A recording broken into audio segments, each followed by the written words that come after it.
한번 따라서 하십시다. 지혜가 부족하다면, 지혜가 부족하면 어떻게 할 것인가?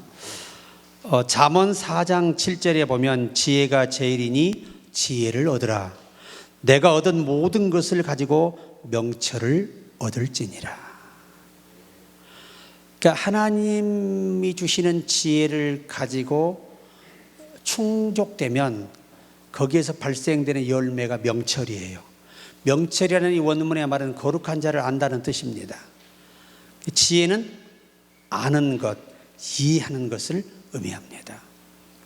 그래서 우리가 솔로몬을 보시면 알겠지만 솔로몬이가 하나님께 구한 것이 지혜로운 마음입니다.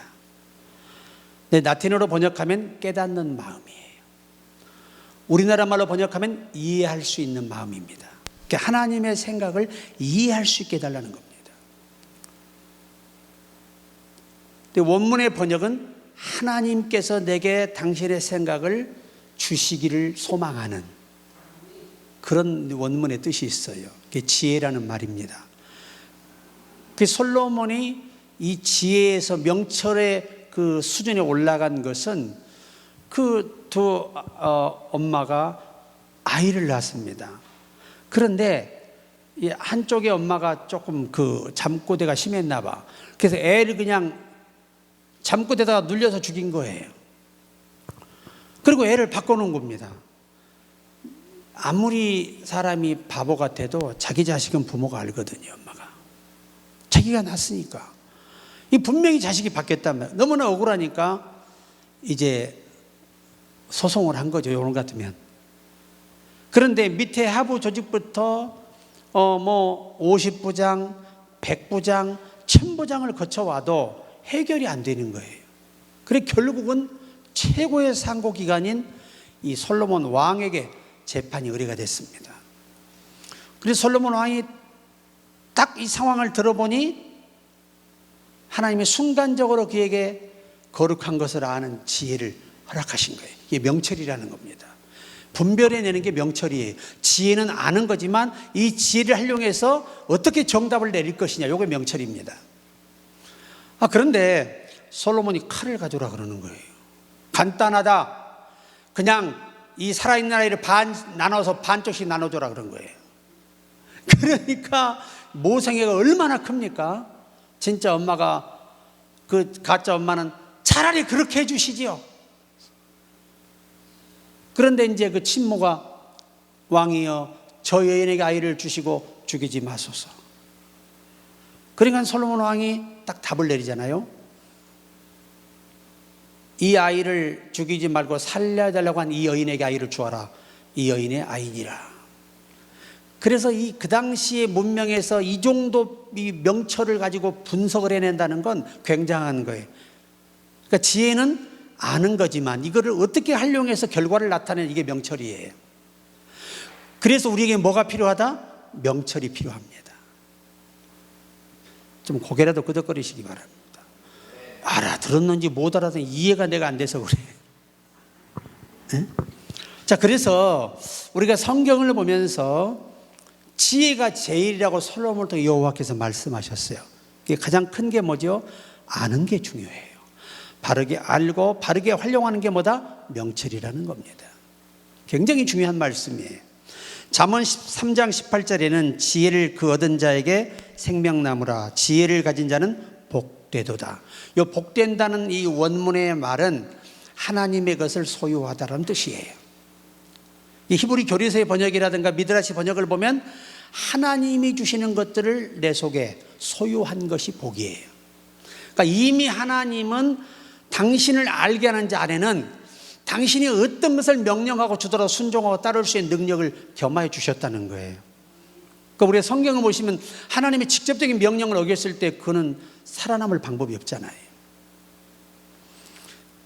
우리가 열왕기상 4장 30절에 솔로몬의 지혜가 동쪽 모든 사람의 지혜와 애굽의 모든 사람의 지혜보다 뛰어난지라. 이 말의 의미는 오직 신의 소리를 알아듣는 사람은 솔로몬밖에 없다는 얘기예요.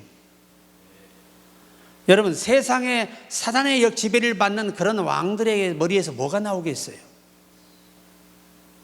그러니까 어느 누구도 솔로몬이 말하는 이 역설적인 이 비밀들을 말할 만한 왕 자체도 없고 그거를 만들어낼 만한 글쓰기도 없다는 뜻입니다. 유일하게 하나님의 생각을 가지고 있는 사람, 이 사람이 복된 거예요. 여러분, 그게 복입니다. 하나님의 생각을 알아듣는 사람이 복이에요. 그러니까 다른 기도하지 말고 하나님, 성령님을 보내주셔서 저를 돕게 하시니 감사하고요, 성령님이 내 귀에 하시는 말씀을 알아듣도록 도와주세요. 이것은 내 몸에 생활화돼야 되고 습관화돼야 돼. 닥치면 오 성령이여 나를 내게 깨우치소서 이래야지. 닥치면 아이고 놀래라 이러면 안 된다. 아직 더 깊어지지 못한 상태이기 때문에 그렇습니다. 록펠러가 20대에 폐광산을 샀어요. 남이 망해서 헐값에 내놓은 폐광산을 빚을 내서 샀습니다. 다 미쳤다 그랬어요. 다 바보라 그랬습니다. 아니, 지금 시대의 흐름이 폐광, 이제 탄 캐서 뗄 시대가 지나가는데 그때 가난한 지방 외에는 탄을 사질 않았어요. 그리고 나무는 햇대지 탄을 쓰지 않을 때입니다. 왜? 석유 제품이 많이 나왔기 때문이에요. 당연히 안 되죠. 얼마나 석유가 편해요. 그런데 그거를 사가지고 그 탄광 속에 기도하는 거예요. 하나님 창대케 해주세요. 저는 기도하다 하나님의 마음을 주셔서 시작했으니까 하나님 책임져 주세요. 그리고 기도하는데 아무리 기도해도 잘 되기는 그냥 망한 거예요. 그리고 직원들이 일하다가 몇 달 월급 밀리니까 다 노동을 거부하고 밖에 나가 데모하는 겁니다. 월급 내놓으라고. 그때 이 록펠러가 그 안에서 무릎 꿇고 눈물로 기도해요. 하나님, 제가 어떻게 해야 됩니까? 아버지의 크신 이름을 위해서라도 아버지 제게 방법을 주세요.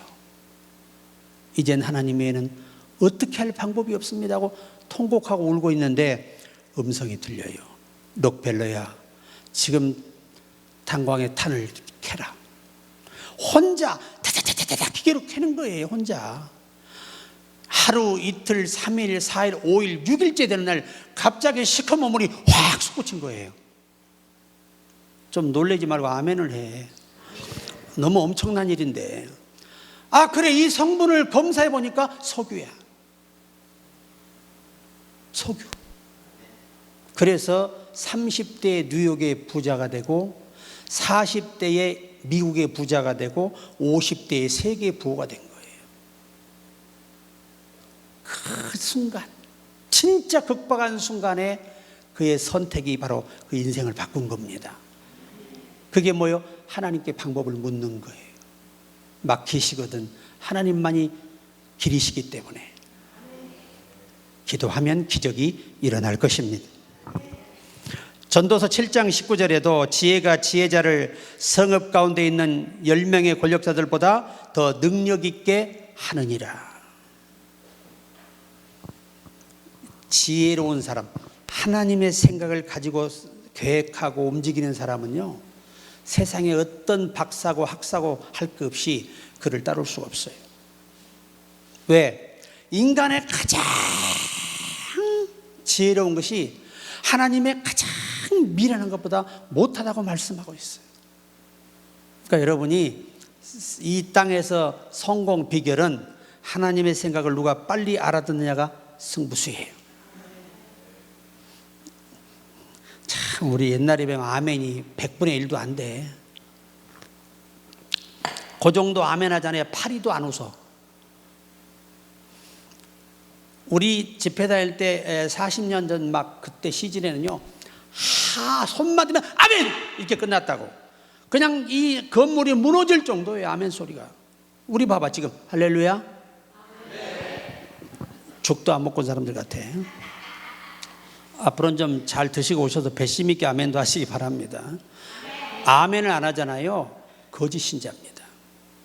하나님을 조롱하는 죄가 돼요. 아멘에 하나님 영광을 받으시지 아멘 안 하면 영광을 안 받으시거든. 여러분이 특송을 하고도 아멘 안 하시잖아요. 여러분이 해놓고도 안 하면 하나님 영광을 안 받으세요. 명심하셔야 돼요. 그래서 우리가 아멘 주 예수에 오시옵소서요. 아멘이 먼저예요. 아멘이 빠져버리잖아요. 약방에 뭐가 빠진 것 같아요? 감초가 없는 것과 똑같습니다. 그러니까 성경은 명시하고 있는 거야. 아멘에 하나님이 영광을 받으신다는 거예요.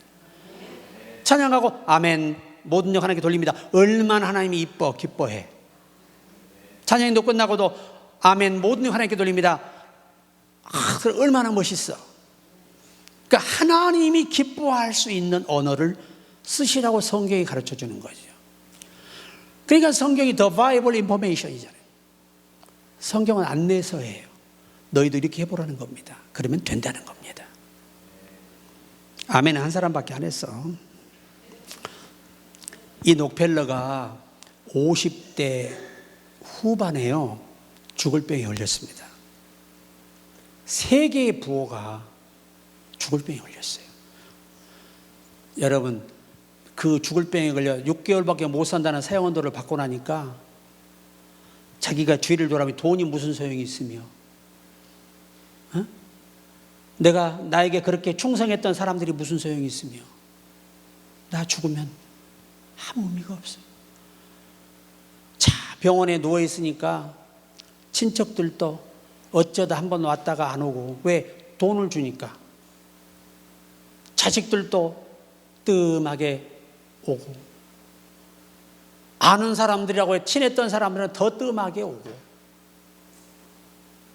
그래서 돈 때문에 사람들이 나를 좋아했다는 걸 알게 됐어요. 죽음 앞에서 깨달은 거예요. 진정한 행복이 뭐냐? 돈이냐? 아니라는 겁니다. 내가 없이 살고 못 먹고 살아도 건강하게 사는 게 복이라는 것을 그냥 뼈가 저리게 느낀 거예요, 록펠러가. 그런데 이 사람이 98세까지 살게 된 이유가 있어요. 새벽 4시가 되면 어떤 사람이 Amazing Grace 이 노래를 부르면서 그렇게 감미롭게 부르면서 슬프게 부르면서 복도를 지나가요. 하루고 말겠지. 아니 15일이 돼도 계속해서 그 노래를 부르며 거기를 지나갑니다. 저 사람은 뭐가 그렇게 행복했어? 식전대바람에 새벽부터 저렇게 찬송을 부르며 갈 수 있는 사람인가? 그래서 16일째 되는 한번 문을 기다렸다가 살짝 열어보니까 발이 없어요. 무릎에다 고무 끼고 청소하는 청소부가 나 같은 죄인을 부르며 찬송 부르며 미소를 지으며 바닥을 닦고 가는 겁니다. 그래서 록펠러가 그 사람을 만났어요. 당신은 크리스찬입니까? 그렇습니다. 그러고도 감사가 나오십니까? 선생님, 저는 2팔이 있지 않습니까? 그나마 반쪽이 잘려서 주의 은혜로 그래도 그나마 조금씩 걸을 수 있어 일도 할 수 있지 않습니까? 얼마나 감사합니까?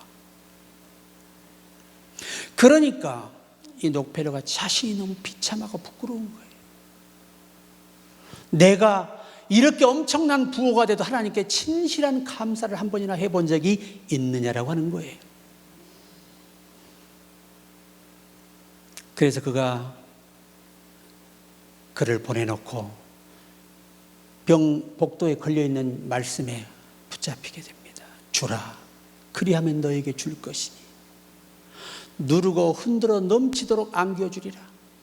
돌아서는 자기 방문 앞에 받는 자보다 주는 자가 복되도다. 그래서 어머니를 불러요. 어머니, 제가 진정한 기쁨을 맛보지 못하고 살았어요. 사람들이 볼 때는 부호고 부자고 세계 부자인데 얼마나 누리고 행복하게 살까 했지만 나는 이 사업 때문에 스트레스가 너무너무 하루도 편할 날이 없었다고 엄마 앞에 고백을 하는 거예요. 어머니, 요절 보셨지요? 복도 제 방문 앞에 있는 요절. 저는 그 요절을 어제 아침에서 발견했어요. 나도 이제 죽고 살고 싶어요. 짧은 인생 남았지만 내가 직접 죽고 싶어요. 병원에서 죽고 싶지 않아요. 그래서 엄마가 보증을 써 퇴원해가지고 어려운데 돈을 직접 전달하는 겁니다. 그렇게 세워진 교회가 2,400교회가 넘습니다.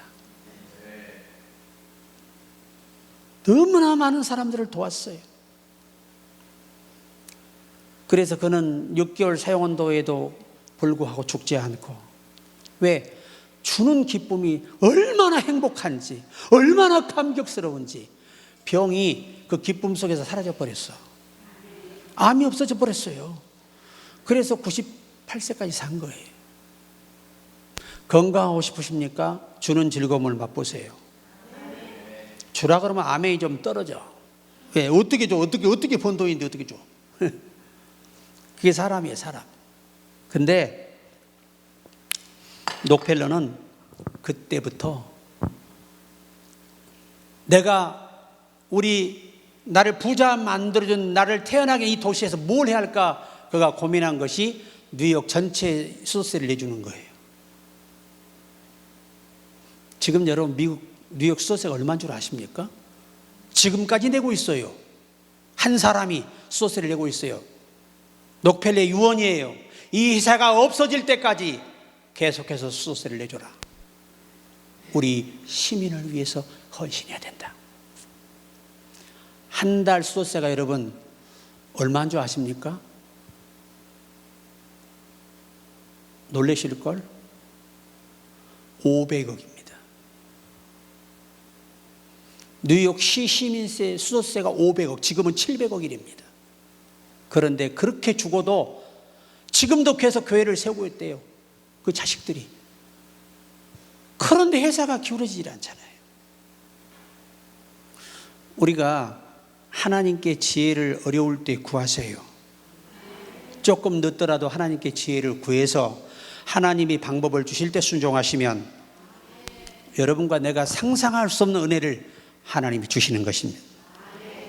그래서 우리가 가장 핵심적인 걸 하나님께 구하는 거예요. 지혜는 하나님만 줄 수 있는 것이니까. 느헤미야 2장 4절 5절에 왕이 내게 이르시되 그러면 내가 무엇을 원하냐 하시기로 내가 곧 하늘의 하나님께 묵도하고. 느헤미야가 평신도입니다. 20대 평신도예요. 어린아이와 같은 청년이에요. 이런 사람이 하나님의 성전을 건축하고 성을 재건합니다. 그 비결이 어디 있습니까? 왕이 어째 네 얼굴에 이렇게 사색이 있냐? 왜 이렇게 근심이 많니 오늘따라? 너 생전 내 앞에 그렇지 않았잖아. 그때 왕께 하나님께 묵도하다. 원문을 보십시오. 전승의 기록에 보면 묵도라는 말이 하나님께 묻고라고 되어 있습니다. 우리나라 성경도 이런 부분은 그렇게 번역을 해야 맞는 거예요. 묵도가 아니고 한문으로 쓸 필요가 없어요. 우리나라의 이 좋은 언어로 그냥 하나님께 묻고라고 했으면 얼마나 쉬워, 간단하고. 하나님께 물어보니까 순간 하나님이 그에게 지혜를 제공한 거예요. 그 지혜가 뭐냐? 내가 예루살렘을 다시 재건하러 가겠나이다 했더라면 왕이 살려주겠습니까? 반역입니다, 반역. 그런데 우리 조상들의 묘실이 다 어떻게 했다? 파괴됐다는 겁니다. 내가 가서 그거 하고 와야 제 얼굴이 펴질 것 같습니다. 왕이시여. 얼마나 왕이 신뢰했던 젊은 20대 청년에게 그래, 얼마나 시간이 걸리겠니? 최대한 빨리 오겠습니다. 그리고 가서 이스라엘을 모아서 그 어마어마한 반대를 겪으면서 방해자들이 어마어마합니다. 그런 공격을 받으면서 한 손에 무기를 들고 한 손에 일도구를 들고 일하는 거예요. 그리고 끊임없이 여호와의 말씀을 듣고 믿음을 다지면서 승리하게 됩니다. 그 순간 하나님께 묵도하지 않았더라면, 하나님이 아이들을 안 줬더라면 어떡할 뻔했어요?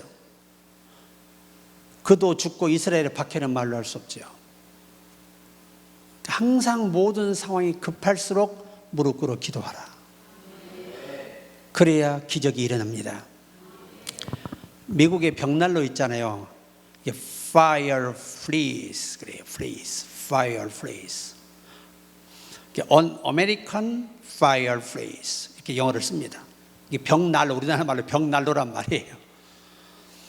어느 날 한 크리스찬 이 부인이 애가 아파요. 갑자기 애가 막 식은땀을 흘리고 의식이 점점 없어져 가는데 이 아이가 하는 말이 엄마 나 빵 먹고 싶어 그런 거예요. 그러면 그 엄마가 그 자식 소원을 못 들어줄 리 없잖아요. 그래서 알았어 하고 나가서 이 장작을 쌓아두잖아요. 이 fire frace라는 이 난로는요 장작을 넣어 떼는 거예요. 그래서 이 장작을 이제 가지러 갔는데 뱀이 독사가 미처 피하지 못하고 그 장작더미에 있었던 거예요. 그게 딱 손이 오니까 그냥 물어버린 거예요. 독사에 물려버리니까 여러분 같으면 어떡할 거예요? 아 죽는구나 그랬겠지. 왜? 조금만 지나면 벌써 신경의 마비가 오기 시작하고 반드시 죽게 되거든요. 그런데 이 집사가 거기서 무릎을 꿇어요. 주여 어떻게 할까요? 급할 때는요 또 급하게 응답하십니다. 그래가지고 네가 하는 일을 계속하라 그러니까 장작을 그 혼미에 오기 전까지 막 정신을 갖다 그냥 쌓아놓고 불을 집어넣고 가득 넣은 거예요 거기다가. 그리고 그 불구덩이 앞에서 쓰러졌어요. 그런데 몇 시간을 차고 깨어났어요. 온 몸이 땅 발바닥까지 땀으로 다 적셔 있습니다. 주께서 열통에서 독을 다 땀으로 빼내버린 거예요. 그래서 살아난 거예요. 우리 같으면 어디 부르고 난리나? 미국은요 외곽의 집들이 많기 때문에 쉽지 않아요. 겨울에는 특히 여러분 구급차 온다는 거 쉽지 않습니다. 오기 전에 죽어요. 그렇기 때문에 우리가 어떠한 상황에도 하나님께 지혜를 구하는 자만이 세상을 앞설 수 있어요. 학력으로 앞서는 거 아닙니다. 외모로 앞서는 거 아니에요. 하나님이 함께 하셔야 돼요. 인내가 필요한 것이죠. 항상 여러분 몸에 이제 결론적으로 몸에 내가 배워야 할 게 뭐냐 하나님께 질문하는 거예요. 저는 늘 그분에게 질문을 해요. 1년의 설교를 다 준비해 놨는데 또 성령이 오늘 이번 주에 주실 말씀을 생각나시면 이렇게 바꿔 사는 거예요. 누군가에게 지혜가 필요한 것이죠. 나는 모르지만 성령은 아시잖아요. 여러분의 마음 깊은 곳을 다 알고 계십니다. 사도행전 22장 10절에 내가 가로되 주여 무엇을 하리이까 주께서 가라사대 때 일어나 다메섹으로 들어가라. 정한 바 너의 모든 행한 것을 거기서 누가 이르리라 하시거늘. 사도 바울이 다메섹에 예수님 만났잖아요. 여러분 보세요. 이 사람이 예수 믿고 성령 받기 전에는요 자기가 결정해요. 자기가 대제사장을 찾아가서 우리는 오늘날 형사적인 용어로 체포영장을 발부를 받아요. 그걸 가지고 유대의 군인들을 데리고 갑니다. 제사장 스라에 있는 군인들이 있어요. 그때는 대제사장은 이 보호기관이 튼튼합니다. 보초병들이 경호원들이 많아요. 그들을 주어서 그 강력한 특수훈련을 받은 그들을 데리고 다메섹에 기독교인들이 은신했다는 말을 듣고 체포하러 가는 겁니다. 가다가 예수님 만난 거 아니에요. 만나자마자 그가 했던 기도가 뭔지 아십니까? 주여 내가 무엇을 하리이까. 이게 진짜 하나님 만난 사람, 성령 받은 사람의 이 기도 생활이에요. 내가 결정하지 않고 그분의 결정을 기다리고 그분의 명령을 따르기를 사모하는 사람에게 이런 기적이 일어나는 것입니다. 사무엘상 23장 4절에도 다윗이 여호와께 다시 묻자온데 여호와께서 대답하여 가라사대 때 일어나 그 일나로 내려가라. 내가 블레셋 사람을 내 손에 붙이리라 하신지라. 어디다 붙여요? 어디다? 내 손에다 붙이리라. 왜 성경은 나는 처음에요 우리나라 성경으로 이해가 안 되는 거야. 왜 손에다 붙여? 포로로 줘야지. 그래 맞아요. 틀려요. 내가 너의 포로로 다 잡히게 하리라 그러면 더 멋있는 말이고 쉬운 말인데 네 손에다 붙인다 그러면 얼마나 이게 내 손이 얼마나 크다. 여기다 붙여. 이게 원문을 보십시오.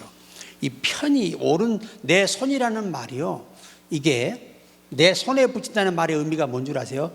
이 오른손은 약속을 의미하는 손입니다. 내가 너와의 약속을 이루리라. 이 의미가, 손에다 붙인다는 말은 네가 원해서가 아니라 내가 원하는 것을 네가 내게 구해서 내가 그걸 약속했고 그 약속을 이루어 주겠다는 말의 의미가 손에 붙인다는 말로 표기되고 있습니다. 이렇게 멋진 말 알려줘도 아멘도 안 하고.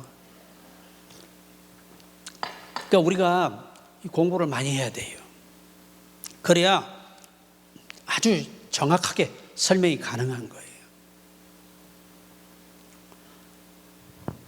옛날에 어떤 분들이 영서를 쓴다고, 그때 30년 전, 40년 전에는요, 영서 쓰는 게 인기였습니다. 막 자기들이 신의 손이 돼서 막 글을 쓴대. 내가 그래서 그 유명한 분 돌아가셨습니다만은 아주 유명했어요. 광주에서 유명합니다. 내가 찾아갔어요. 장로님, 그분이 공장로님이셨는데, 장로님이 영서를 쓰신다고요? 그러니까 그렇대. 하나님이 신령한 은사를 나에게 줬대. 그래서 내가 뻥치지 마십시오 그랬더니, 어이 젊은 사람이 어찌 그리 막말하는 거야? 조주받고 싶어?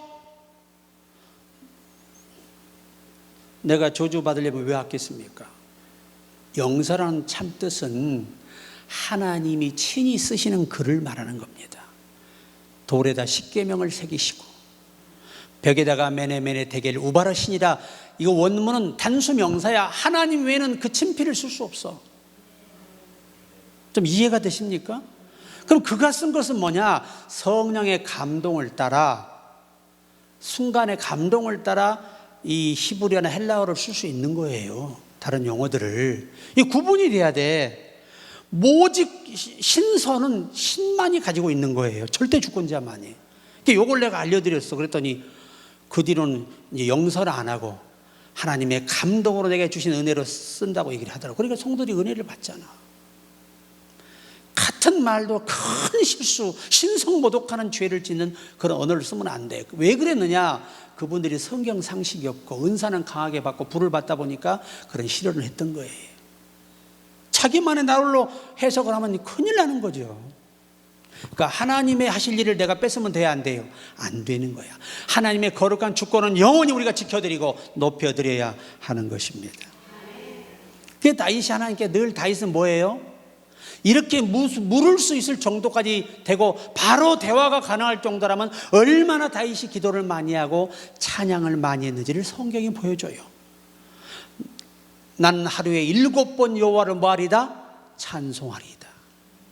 어려워요, 쉬워요? 어려워요. 여러분 7번 찬양하십니까, 하루에?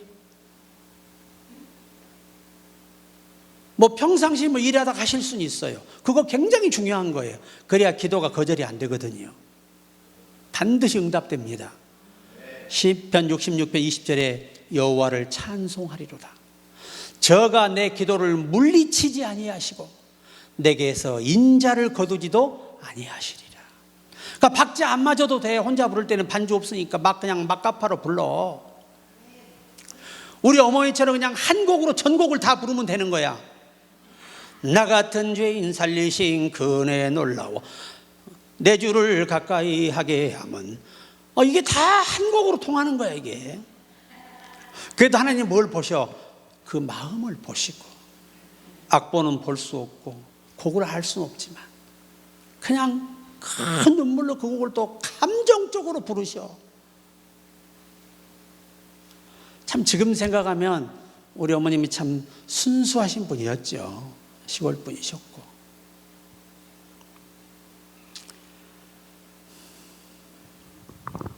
그래서 우리가 오늘 결론이 그렇습니다. 성령이 하시는 말씀을 들을 수 있는 사람이 복이 있어요. 그러기 위해서는 우리 성경의 선조들처럼 우리도 그렇게 습관을 들어가야 돼요. 그렇다고 성령님 오늘 이 밥 먹을까요 말까요 이런 무식한 기도는 절대 하지 말고, 잠잘 시간에 주여 자야 될까요 눈 뜨고 있어야 될까요, 이건 맞아 죽을 짓이야. 얼마나 성경이 무지하면 그런 기도를 합니까? 하나님께서 밤을 왜 만들어 놨어요?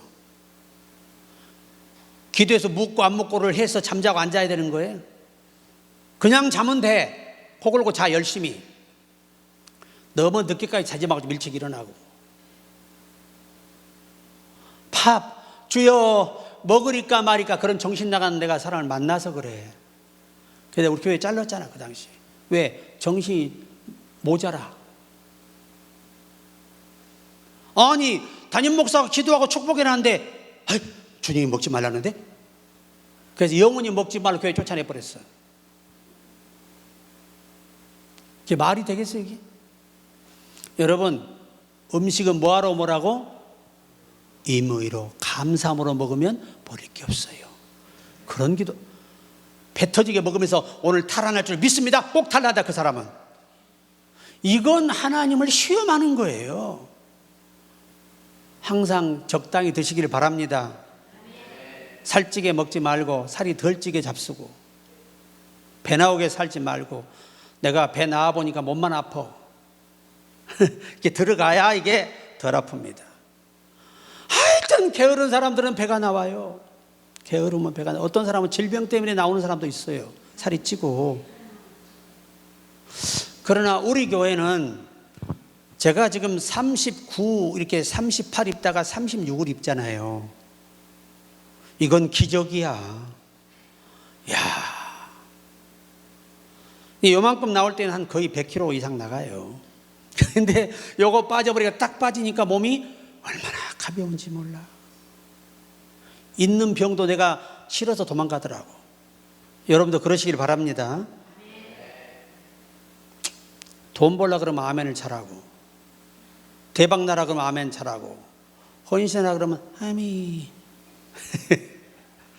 뭐 집회 다니면서 제가 볼 걸 못 볼 걸 수십 년을 봤는데 왜 모르겠어. 딱 보면 알아.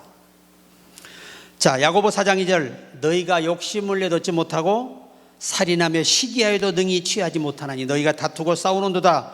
너희가 얻지 못하면 구하지 아니하며. 자, 마지막 한 절입니다. 이사야 62장 7절, 또 여호와께서 예루살렘을 세워 세상에서 찬송을 받게 하시기까지 그로 쉬지 못하시게 하라. 정말 중요한 말씀이죠. 기도를 멈추시면 안 돼요. 여러분을 하시고자 하는 하나님의 모든 일이 스탑돼 버려요. 그게 죄라는 겁니다. 하나님이 하시는 일을 멈추는 것이 죄가 되는 거라고 사무엘 선지가 가르쳐 준 거예요. 그래서 사무엘 선지는 기도하기를 쉬는 죄를 결단코 범치 아니하리라 선언했습니다. 그러니까 예수님도 오셔서 본을 보셨잖아. 매일 어디 가서 기도하세요? 습관을 쫓아 감람산에 가서 기도하셨어요. 저는 어디 가나 이제는요, 기도가 자동으로 안 되면 잠을 못 자요. 어디 가든 그냥 기도가 확. 다들 이게 좀 전기가 왔으면 좋겠어. 성령 충만한 전기. 그래서 어디 가나 무릎 꿇어 기도하고 성령께 붙들리는 우리가 되셔서 지금도 늦지 않았으니까 하나님께 지혜를 구하세요. 성령의 생각을 알아듣기를 구하십시오. 그래야 여러분이 어느 누구보다 앞설 수가 있어요. 그 삶의 승자가 다 되시기를 주의 이름으로 축원합니다.